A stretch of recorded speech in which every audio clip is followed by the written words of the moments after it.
So, Mary, thank you so much for agreeing to do this with us. You're very So, welcome. would you like to introduce yourself to Yes, that's not a whoever problem. Okay, listens? sure. My name is Mary Murphy-Diprose. I am a BACP accredited counsellor and a UKCP registered psychotherapist, and imminently a doctor in counselling psychology, having just done my Viva this week and just sort of a couple of amendments. So subject to that being all approved, then I'll be able to be calling myself HCPC registered counselling psychologist as well. Congratulations. Thank you very much, Sam. I am also working within the NHS at the moment within a community mental health team. I do that 3 days a week. And I'm also a counsellor in private practice. And I'm also going to be taking on supervision clients as well, because I've just completed a qualification in supervision with a BPS. So yeah, that's me. At the same time as doing your doctorate? Yeah, just during the summer holidays while I was writing for my Viva, just Okay. keep me busy. Okay. Yeah, why not? And also, so you'll be Dr. Yes, Mary. Dr. Mary, yeah. How did you get into counselling? Oh, it's a little bit of probably not the most straightforward of routes, and I'll try and keep it brief. So I was originally a primary school teacher, and I did that for a good few years, kind of worked my way through the system, working my way into leadership roles. But what I realized, I think that I was enjoying the most was the sort of pastoral care element of my role. And particularly at one point, I was working with year 6 students. And of course, they're the top of the school, all the hormones are going, all those kind of friendship issues. And I found myself almost not enjoying, but wanting to take more time to work through with them their sort of friendship issues, their sort of ability to articulate their emotions and the way they were behaving. I found all that really, really fascinating. And so then I progressively moved from that role to becoming a homeschool link worker. So that's kind of working, I don't know if you're familiar with that role, but it's kind of working, as the name suggests, working with students who perhaps are coming from slightly more disadvantaged backgrounds, vulnerable children and their families, children who are on safeguarding lists, children who are really disengaged from school, have got school anxiety. So I started working with them and with their families, doing training around things like attachment, anger, anxiety management. And then with that, I also then moved into, I did it, I should say I was doing at the same time so I don't do just one thing at a time. I was also like doing a master's in psychology. And then I thought, actually, you do psychology, but in terms of actually applying it, you can't do very much with that unless you actually start to go down one of the applied routes. So then I did a level 3 certificate in counselling skills. And then I started a level 4 diploma in therapeutic counselling, which is a 2-year course. Completed my master's, got that in psychology. And then lockdown happened in the middle of my training. So, of course, everything kind of went online. And then I finished that. And then I applied for my doctorate in metanoia. I started that back in 2021. So I've only just finished that. So that's kind of the routine. Straight out of your studies into your doctorate. Because I had the graduate basis for the membership, I then was able to kind of take on the doctorate program with metanoia. So that's kind of the actual academic routine. But of course, as part of my level 4 placement, so I had placements as part of my level 4 diploma and worked in a range of different settings. When I finished my diploma, I then started at a college of technology, working as a college counsellor. And then, of course, as part of my doctorate, I've taken on a range of different placements through that as well. And, the most recent placement was the one with the community mental health team where I'm currently working.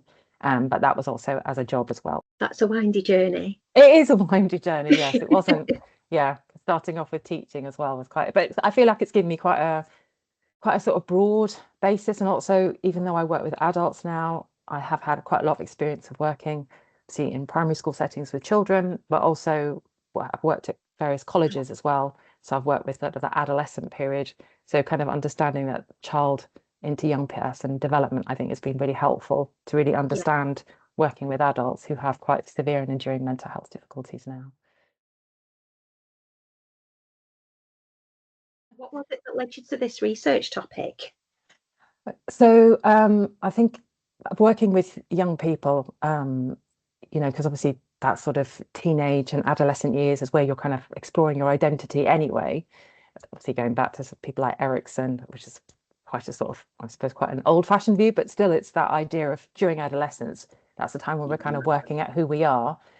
So working within college, so I worked in a couple of different colleges, um, and just seeing like young people. So I had quite a lot of young people coming through who are gender questioning or actually identifying as a different gender to that assigned at birth, or kind of that sense of gender fluidity.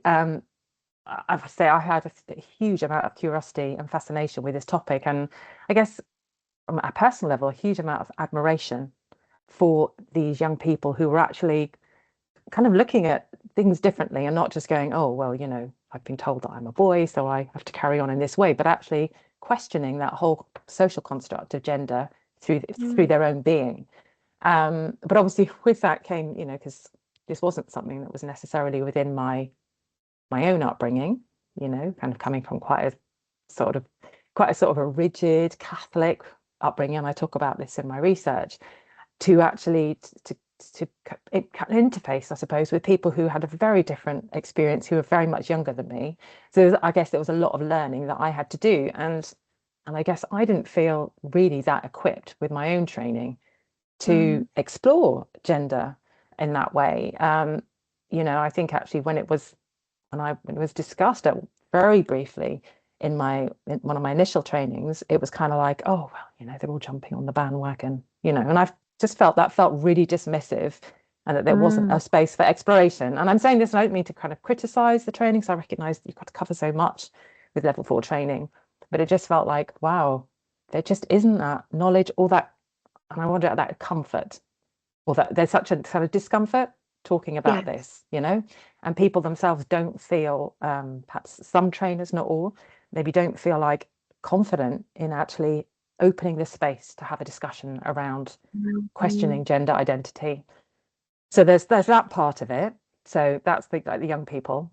And then when I came to do the research, the reality of it is, like, when you're doing a doctoral program, trying to get sort of the ethics signed off is like super tricky. And then you've only got a certain amount of time to get the research done in. And it was a sense of, given, the political climate around, young people and gender and the puberty blockers, the Cass report, it's just like, this feels like really tricky ground at this particular time. And as much as I really would like to do work around young people and understand their exploration of gender, it just felt like I'm not sure that I'm going to be able to get this done at this particular time. And then I was kind of thinking, I'm really, really kind of curious about, gender and gender identity and people who are gender diverse. And I was kind of thinking about, well, what about older people? Because then when I was reading the research, there was a lot around sort of people are sort of 18 to about 30, 18 to sort of 35. But like, what about people who are older? And then it just kind of like, well, maybe this is maybe the area that I need to look into. Then I obviously started doing a like literature review and looking into it. And I was like, there really is nothing. And then, as I wrote again in the research, thinking about people who grew up at the time of, sort of 1960s, 1970s, no internet, no, the knowledge about the fact there's a trans community, and that sort of, again, that sort of rigid binary. And then 1967, the decriminalization of homosexuality.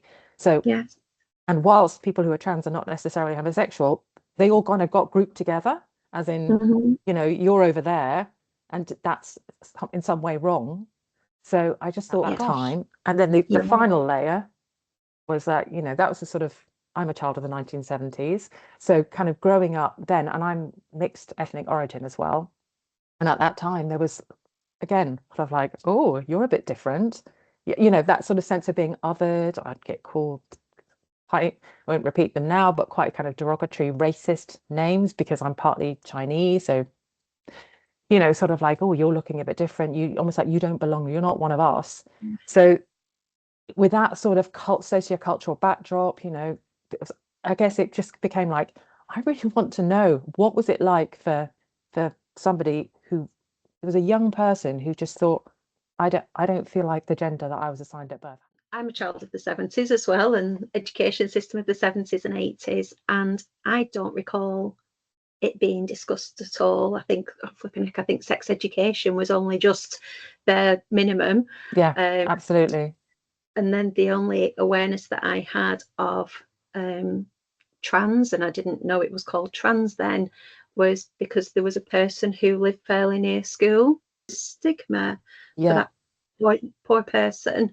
You know, it was horrific to witness. Yes, And absolutely. yet feeling powerless to be able to do anything. And you know, it's surprising how often my thoughts go to that memory. You know, things have, as you say, things have changed. You know, you've got things like the Gender Recognition Act in the early 2000s, so that actually it's acknowledged that it's possible to, or it's allowed under the law to have a gender that's different to that assigned at birth. But yet there's just, you know, so much when you just, as part of my research, I was kind of looking back at news articles and just an exponential growth of news articles since the Gender Recognition Act, really so stigmatizing. So even though in a way that we've moved forward and there's a much more open discussion about people who are trans, and kind of like in some parts of society definitely acceptance, in others it's almost like there's this massive pushback, you know. And even, you know, when you think about the recent Supreme Court ruling earlier on this year and how toxic the debate is, and particularly actually around trans women. And you mentioned when you were speaking about the research that you've done that you'd originally thought around the adolescent age. And did I hear that right? Yeah, focusing so on there and then made the shift. That's right. So it was more, I guess, because my previous research from my master's had been around, you know, identity formation in late adolescence, because that's the kind of a research interest of mine, just kind of understanding how we kind of come to become ourselves. And I recognize that's an ongoing dynamic process, but a big chunk of it happens, you know, during that adolescent period. So yeah, I was really interested. I wanted to understand, you know, how's that experience as a young person questioning or wanting to explore their gender. But obviously, kind of, I had to be kind of practical and pragmatic around the whole kind of ethics process.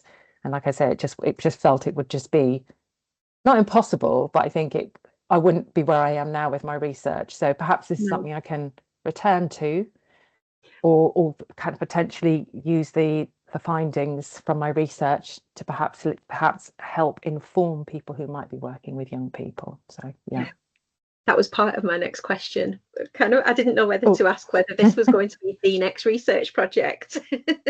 Well, I mean, I have put some recommendations in my research, and obviously one of the things that I had read a little bit around sort of the healthcare experiences of both mental and physical healthcare of people who are older and trans, identifying as trans. And I think I was probably quite shocked at the paucity of provision that my research participants shared with me. And I felt, given that I'm working in a healthcare background, in a setting, you know, mental health care setting, perhaps one of the routes that I'd like to go down is to perhaps kind of explore a little bit more around, and again, using kind of like narrative approach, because you know, it's such a powerful methodology, a narrative inquiry approach, but really honing in on those sort of healthcare experiences.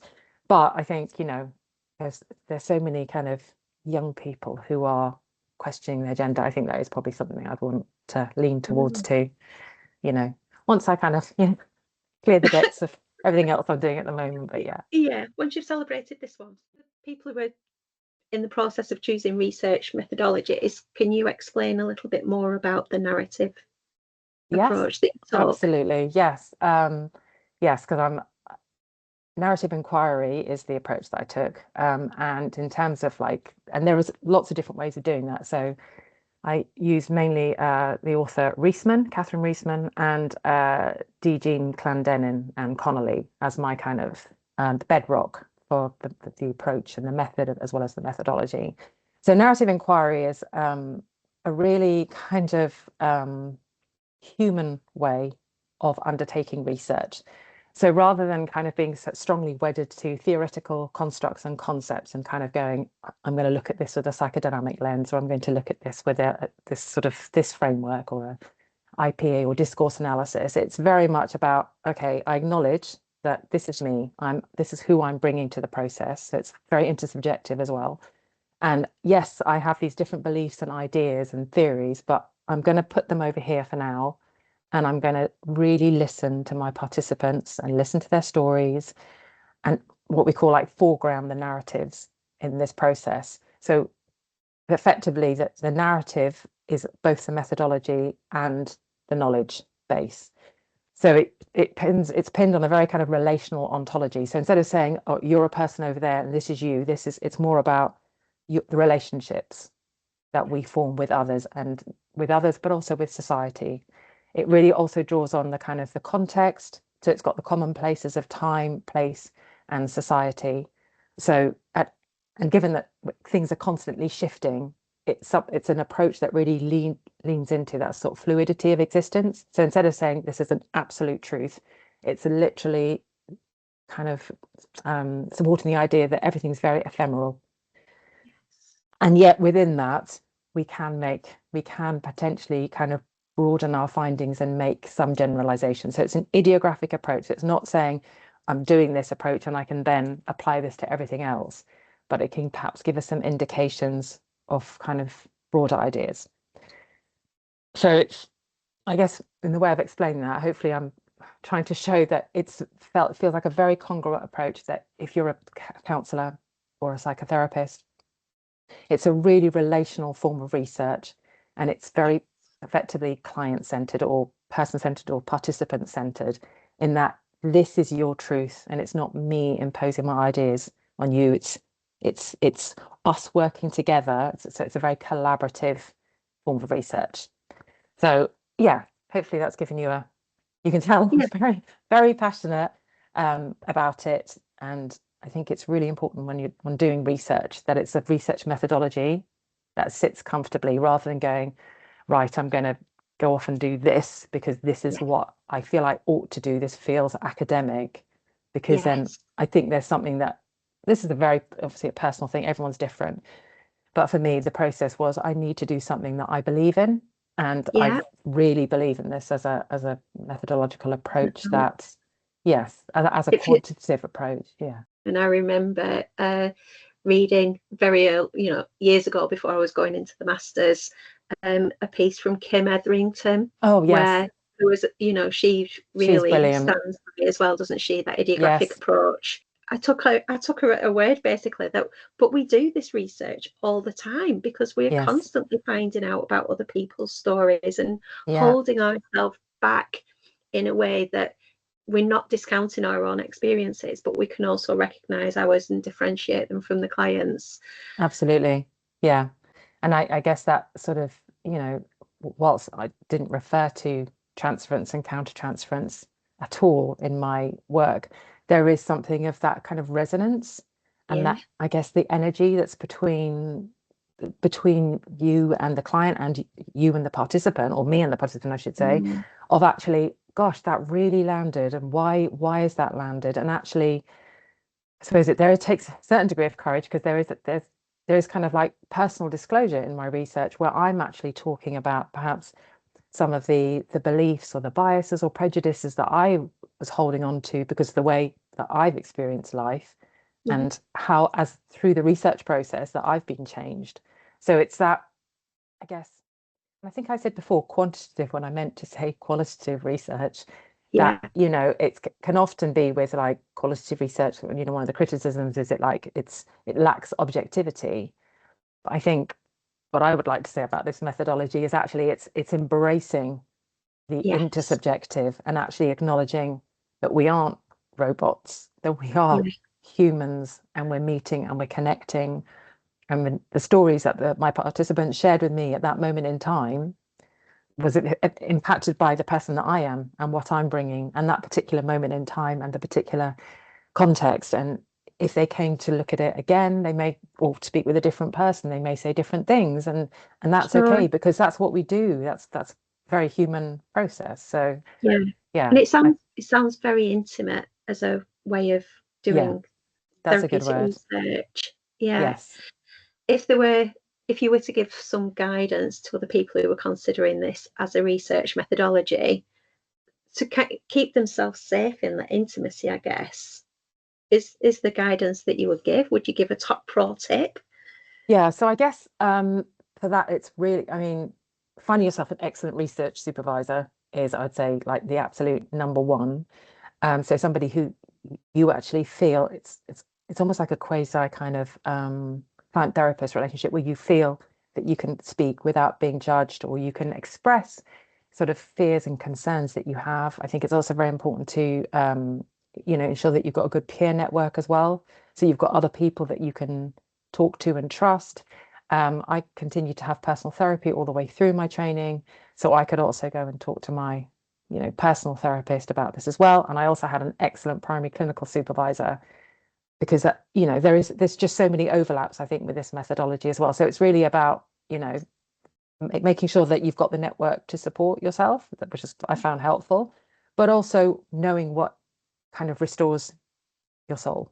So for me, that's kind of, I have a dog, so I spend a lot of time with her, taking her out for walks. Being in nature, I find, is a really restorative and healing thing to do. So I think it's whatever it is that works on an individual level, just to kind of rebalance.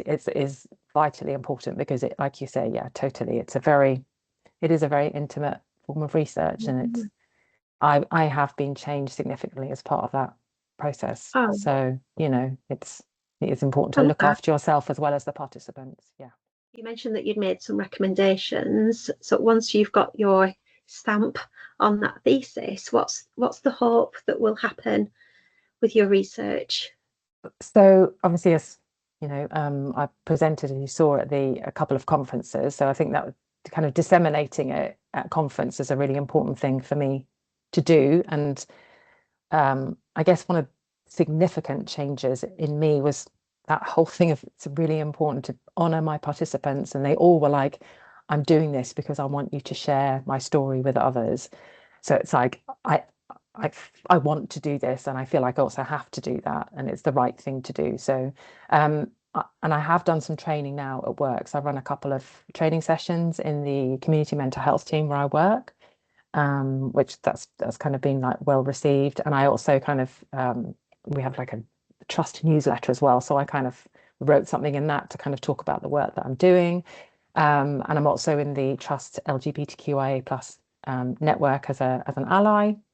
But and I kind of laugh, but in my Viva, which I had this week, the both internal and external examiners suggested that I write a book. Like, Okay.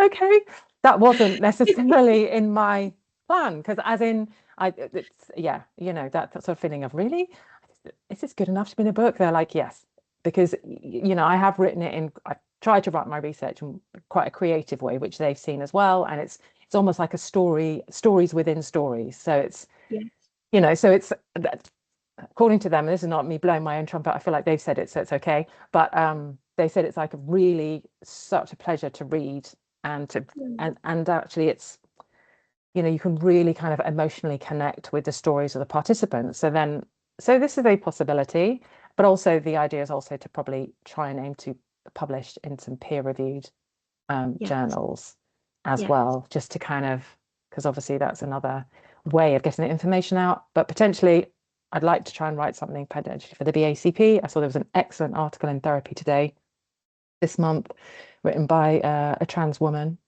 of of her experience of being a client and also being a therapist as well, and her sort of her journey.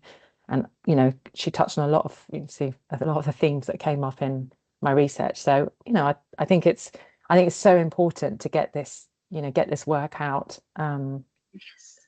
because it's not just there for it's not there just for the purpose of me getting a doctorate. I think it's so important to share, and that's what my research participants want me to do anyway. So yeah. I haven't actually asked you how to refer to your research in this, because we've just been referring to your research. So do you want to give me the full title? Do you want to give me a shortened title? Yeah, it's quite a long title, but it's yeah, it's effectively the research is around the experiences of older adults, so 50 plus, who identify as trans and gender diverse, who live in Britain. So that's the slightly shorter version. Is there anything that you wished I'd asked you and I haven't? Oh, Oof. Oh, that's funny. That was a question I was also asked at my Viva. Do I have any questions? I was like, no, I was, oh sorry. I was, no, that's okay. No, I guess it's something around the fact that, like the way when we talk with clients and we say, when they ask about counseling or psychotherapy and what's that like, and, or what, and you kind of have that conversation around the fact that sometimes it can get harder before it gets easier, or it's not that whole idea of therapy where you think, oh, it's this thing of like, I'm here and I'll just go boy like that and I'll be absolutely fine, whereas actually it's this sort of like a plate of spaghetti and you're kind of going around in circles and then you discover new things and you're all these, Yeah. it's eventually you're sort of moving in I suppose in almost that Rogerian way of you're sort of moving towards your sort of actualizing potential. But it's like that with research as well. That one final thing I want to share as well that we were encouraged to do as at the start of my year 4 was one of our wonderful tutors, Dr. Margarita Chatin. She said, right, write a letter to yourself to open on the day of your Viva. And she said, just imagine, I know. So just pretend that you're writing to future you, and what would you like to say to yourself on that day? Because you're going to be really nervous, and so I wrote this letter, and you put it in an envelope, which I then couldn't remember where I put it, but managed to find it literally 5 minutes before my Viva. And then read it, and of course, which was completely, almost like certainly off, kind of feeling like quite emotional. But actually, it was really nice to have that, I guess the question you asked earlier was about self-care.